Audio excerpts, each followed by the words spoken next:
Esta presentación abordará como tema principal el artículo Shaping the Intestinal Brush Border publicado online en noviembre del 2014 en la revista The Journal of Cell Biology y estará a cargo de los integrantes del grupo número 1 del curso de Histología Molecular de la Pontificia Universidad Javeriana Cali, conformado por Estefanía Torres, María Paulina Mosquera, Juan Andrea Melo y Juan Sebastián Camacho.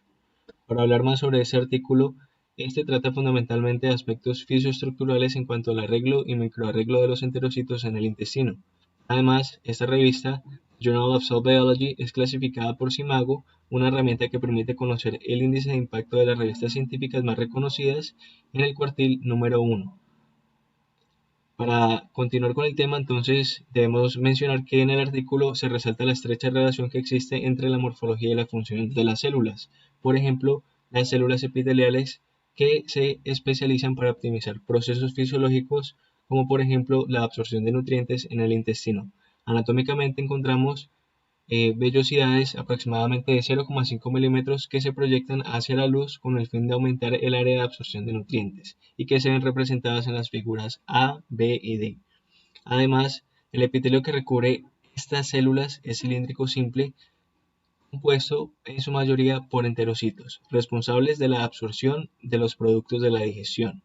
Podemos encontrar otro tipo de células como células caliciformes, células de Paneth, células enteroendocrinas, células M y algunos linfocitos, pero la función de estas no será discutida en esta charla. Nos enfocaremos principalmente en el enterocito. Además, debido al constante daño físico y químico que sufren estas células, el epitelio debe renovarse constantemente mediante las células madres que se ven representadas en la figura B y que se encuentran en la base de las vellosidades en las criptas. Bueno, para continuar entonces hablando del enterocito, debemos mencionar que este ha desarrollado una microespecialización de la membrana apical que tapiza entonces esta zona con múltiples microvellosidades, aumentando considerablemente la superficie útil de la membrana para incorporar alimentos. Podemos ver esto representado en la figura C. Continuando con el enterocito, los espacios intercelulares además están sellados mediante uniones estrechas y uniones adherentes que impiden el paso de los productos de la digestión de forma inespecífica. Esto provoca entonces que el paso de sustancias desde el interior del tubo digestivo hasta los vasos sanguíneos sea un proceso controlado y selectivo. Resaltan dos cosas principalmente, que las microvellosidades son uniformes en tamaño como lo vemos en la figura E y cuando hacemos un acercamiento en la figura F podemos evidenciar que mediante la microscopía electrónica se puede ver que éstas se agrupan uniformemente y además de forma hexagonal. Importante resaltar que las vellosidades y las microvellosidades aumentan el área del intestino delgado desde 9 hasta 16 veces. Es importante resaltar que para la creación de microvellosidades las células deben vencer fuerzas físicas que se oponen a la deformación de la membrana, como lo son la rigidez de esta, la tensión superficial y la adhesión energética entre la membrana y el citoesqueleto. El enterocito para esto desarrolla una dinámica que le permite empujar contra la membrana celular y deformarla. Este proceso no está muy bien dilucidado, pero está probablemente generado por polimerización y empaquetamiento de los filamentos de actina. Los estudios in vitro han demostrado que la polimerización de actina ocurre en el extremo del núcleo o paquete asociado a la membrana, además de la asociación de un foco de electrones ubicado bajo la membrana plasmática durante el reemplazo de las microvellosidades que son destruidas por la presión hidrostática. Se piensa que los filamentos de actina se generan a partir de este material. Vemos una representación gráfica de las proteínas involucradas en este proceso en la diapositiva en las figuras A, B y C, aunque la composición estructural de las microvellosidades no es muy bien entendida. Sin embargo, se piensa que esta está representada por complejos proteicos involucradas en el control temporoespacial de la polimerización de actina, incluyendo desde proteínas que alteran o deforman la membrana hasta aquellas TPasas que las controlan. Importante resaltar que la maquinaria molecular encargada de la polimerización de filamentos de actina en las microvellosidades se desconoce in vivo. Debido a que los filamentos de actina por sí solos no son lo suficientemente rígidos para deformar la membrana, se requiere que la célula agrupe numerosos filamentos en paquetes que permitan la protrusión. Estudios recientes de microscopía electrónica muestran que los núcleos de estas microvellosidades se componen aproximadamente de 30 a 40 filamentos, empaquetados principalmente por las proteínas bilina, espina y fimbrina, que vemos representadas en la diapositiva. Ya que los paquetes se componen de filamentos de actina en paralelo, también sirven como carretera para proteínas motoras como la miosina. Algunos estudios han demostrado que la bilina administrada exógenamente puede inducir el crecimiento de microvellosidades en superficie de células que normalmente no producen estas estructuras. Otros trabajos han demostrado que la sobreexpresión de espina puede generar elongación de las microvellosidades en modelos de células epiteliales. Por otra parte, la fimbrina ha demostrado ser implicada en la unión física de las raíces de las microvellosidades a la vasta red de filamentos de citoqueratina celular en la red terminal. Este anclaje es esencial para permitir y asegurar la estabilidad del borde en cepillo a largo plazo, ya que de no darse las microvellosidades serían susceptibles a dañarse y degradarse rápidamente. Aunque estas tres proteínas mencionadas anteriormente son reconocidas como las principales responsables de la agrupación de actina en el borde del cepillo intestinal, los modelos de ratón que carecen de una o más de estas proteínas pueden ensamblar ese tipo de estructuras. De hecho, la deleción de la bilina en ratones tuvo un impacto mínimo en la organización del borde del cepillo en condiciones normales. Todavía más impresionante, un modelo de ratón carente de bilina, espina y fimbrina logró ensamblar un borde del cepillo funcional, aunque la organización microvellosa fue claramente intervenida o perturbada. Estas investigaciones sugieren que otras proteínas atípicas de agrupación de actina pueden desempeñar un papel fundamental en la agrupación y empaquetamiento de estos filamentos. Una posibilidad es el substrato EPS8 representado en la figura 2A para el receptor de tirosinquinasa, localizado en el extremo distal de microvellosidades, capaz de sellar extremos y empaquetar filamentos. Una deleción de esta molécula en ratones llevó a que las microvellosidades fueran más pequeñas y variadas en longitud, sin embargo, continuaron siendo funcionales. Todos los estudios mencionados sugieren que el ensamblaje del borde del cepillo intestinal tiene bases biológicamente robustas que permiten generar mecanismos compensatorios altamente efectivos establecidos para asegurar que los núcleos de empaquetamiento actínico de las microvellosidades sean ensamblados durante la diferenciación del enterocito. La estabilización de las protrusiones o protuberancias. Podemos decir que cuando se genera la producción de nuevas protuberancias, hay distintas moléculas que funcionan para que se puedan estabilizar, como lo son las miosinas y las proteínas de la familia ERM. Dentro de las miosinas podemos encontrar las familias de clase 1. Dentro de las familias de las miosinas de clase 1 está la miosina 1A. Ella se localiza principalmente en el borde en cepillo y su función pues es formar puentes dentro de estas microvellosidades, los cuales pues se van como a entrelazar o entrecruzar en la membrana plasmática con este núcleo de actina que podemos ver en la imagen. La miosina 1A posee dos motivos terminales, un N terminal y un C terminal. En el artículo nos menciona que se ha demostrado que mutaciones en el C terminal provocan una pérdida de la polaridad y contribuye al desarrollo del cáncer de colon. Es importante decir esto, pues ya que ahí podemos observar que el funcionamiento de la miosina 1A contribuye a la supresión de tumores, podemos decir eso. Algo más por resaltar, podemos decir que la alteración de la miosina 1A puede facilitar la infección de patógenos entéricos como lo es la E. coli, lo vemos aquí en la imagen, y esto tiene graves consecuencias, ya que al colonizar la mucosa, pues puede remodelar, perdón, la superficie apical. Otro tipo de miosina es la miosina 6, la cual se encarga pues también de mediar las interacciones entre la membrana citoesquelético y también regula la endocitosis dependiente de clatrina.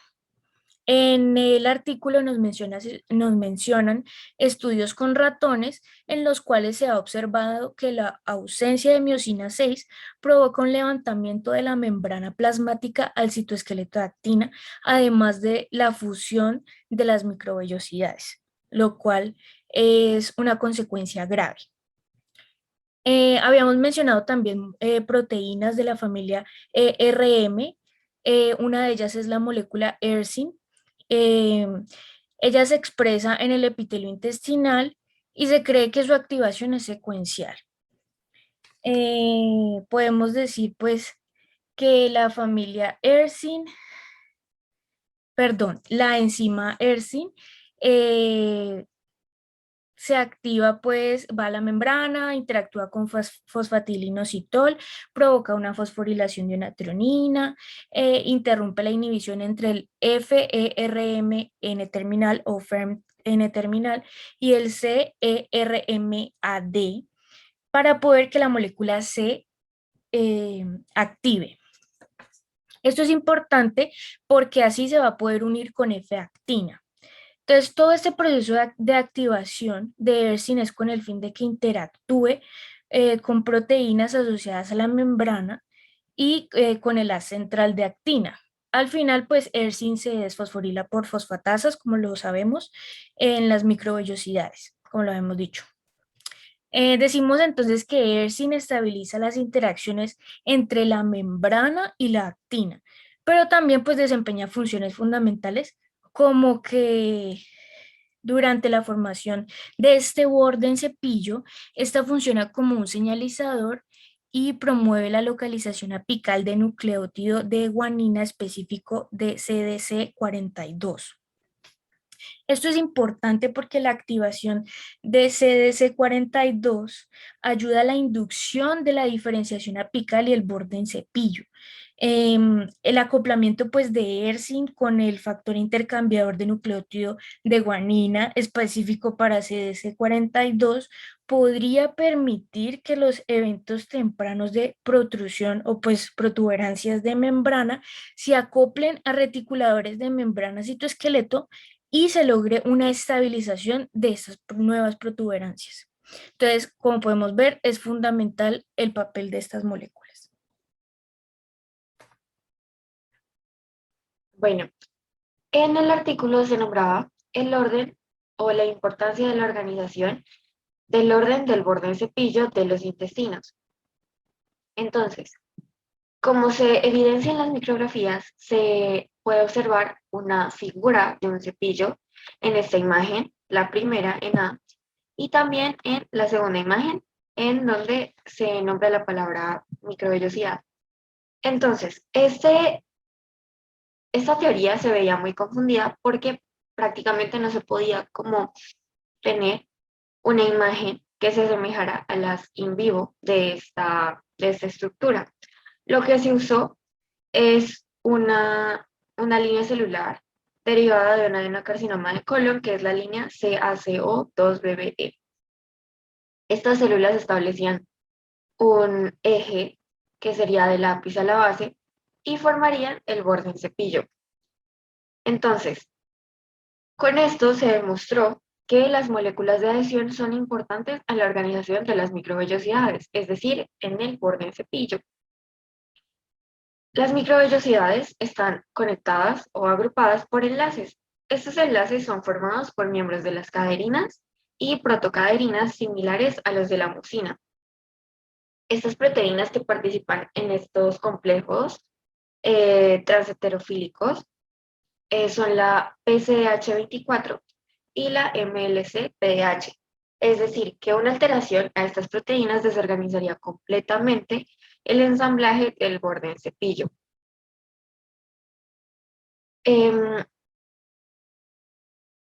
Estas caderinas son, y pues protocaderinas que ya nombré anteriormente, son importantes en el desarrollo temprano, es decir, en el embrión.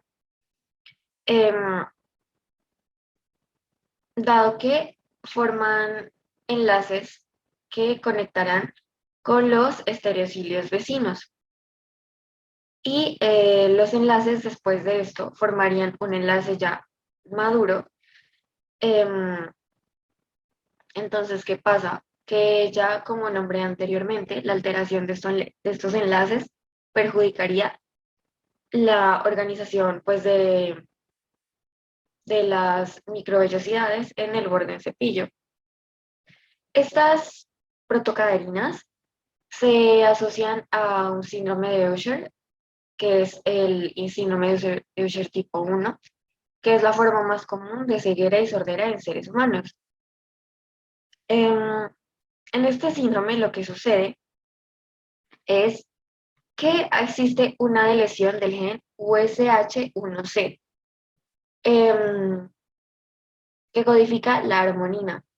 Estas personas pues sufren ceguera, además de eso sufren, pues algunas veces sufren sordera y también pues está relacionada con disfunción gastrointestinal y déficit neurosensorial. Por último, Las adhesiones entre microvellosidades son necesarias para el ensamblaje del borde en cepillo, como ya lo he nombrado. Además, se tiene una teoría que forma una barrera contra microbios luminales, es decir, que impide que los microbios entren a la luz del intestino, impidiendo así que causen, por ejemplo, enfermedades intestinales o celíacas. Em, Además, se tiene la teoría de que estas bacterias que puedan entrar van a ser endocitadas y pues los enlaces que ya nombré, que están entre los enlaces intermicrobillares, resistirían la interrupción mecánica causada por los microbios luminales o las bacterias que pretendan entrar. Entonces, por esto son tan importantes, aunque respecto a esto hacen falta diversos estudios.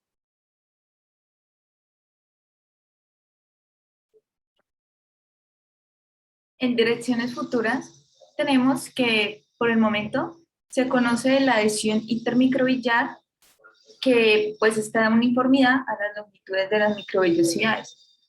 Lo que falta por conocer es investigar cómo se coordina la maquinaria de tráfico que entrega la membrana a la superficie apical y por ende los componentes citoesqueléticos y moléculas de adhesión que forman y dan estabilidad a las microvellosidades del borde en cepillo. También, pues como vemos en la imagen, debemos aclarar los mecanismos de las enfermedades humanas que caracterizan, pues que se ven caracterizadas por perturbaciones en la morfología del borde en cepillo. Ante esto, pues se tiene muy en cuenta que una de las razones por la cual las personas pasan por cólicos, retorcijones o incluso vómito puede ser por una de estas malformaciones. Otra de las investigaciones que se tiene pues a futuras es conocer quién es el responsable de la polimerización de fiactina en estas células y también pues ampliar el conocimiento sobre aquellas moléculas que van a participar o han participado en la regulación de estos componentes alrededor del espacio y el tiempo. Esta comprensión nos ayudaría a conocer en línea temporal cómo se diferencian los enterocitos. También los organoides intestinales que aún no se han utilizado para estos estudios de ensamblaje del borde en cepillo. Este modelo es susceptible a imágenes de células vivas, como de manipulación genética. También esperamos que brinde una oportunidad sin precedentes para esto investigar los fundamentos moleculares para esta diferenciación de los enterocitos. Por otro lado, es importante conocer, como dije anteriormente, el nucleador del montaje del borde del cepillo y se tienen 3 candidatos, el cordón blue, el diáfono homólogo 1 y el complejo ARDAP2, ARC2 y 3. Por el momento, el mejor candidato o el que se le ha encontrado mayor características es el cordón blue. Lo siguiente es que se debe saber si el crecimiento de estas microvellosidades se encuentra susceptible al almacenamiento de actina. Pues si este es así, se debe explicar cómo los enterocitos saben qué cantidad de actina se debe de tener para el ensamblaje de estas en borde de cepillo. Lo último es conocer el número de filamentos que se agrupan de actina y conocer cómo las células controlan la longitud y el diámetro de las microvellosidades. Gracias. Por último, como las conclusiones, observamos que el papel fundamental que cumplen distintas moléculas como las miosinas y la molécula adenosina con respecto a la estabilidad y el equilibrio entre la membrana plasmática y el haz de actina. Además, comprendimos que alteraciones en estas moléculas pueden ser perjudiciales para la estabilización de las protuberancias.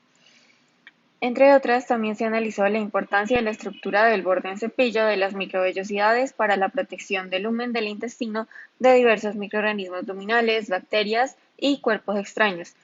Además, la alteración de estas microvellosidades llevaría al padecimiento de enfermedades intestinales, por lo que se entiende la importancia de este borde y su estructura, además de sus enlaces formados por miembros de las familias de la protocaderina. Como otra conclusión se tiene que la evidencia sugiere que el ensamblaje del borde en cepillo intestinal tiene bases biológicamente robustas que permiten generar mecanismos compensatorios altamente efectivos establecidos para asegurar que los núcleos de empaquetamiento actínico de las microvellosidades sean ensamblados durante la diferenciación del enterocito. Y por último, es relevante conocer la importancia de las malformaciones de las células del borde en cepillo y cómo estos efectos son causantes de la aparición de enfermedades o problemas gastrointestinales. Además, se debe identificar la forma en la que se agrupa determinada cantidad de actina en las microvellosidades, pues esto nos traerá respuesta en específico de cómo se organiza de forma masiva la proteína actina.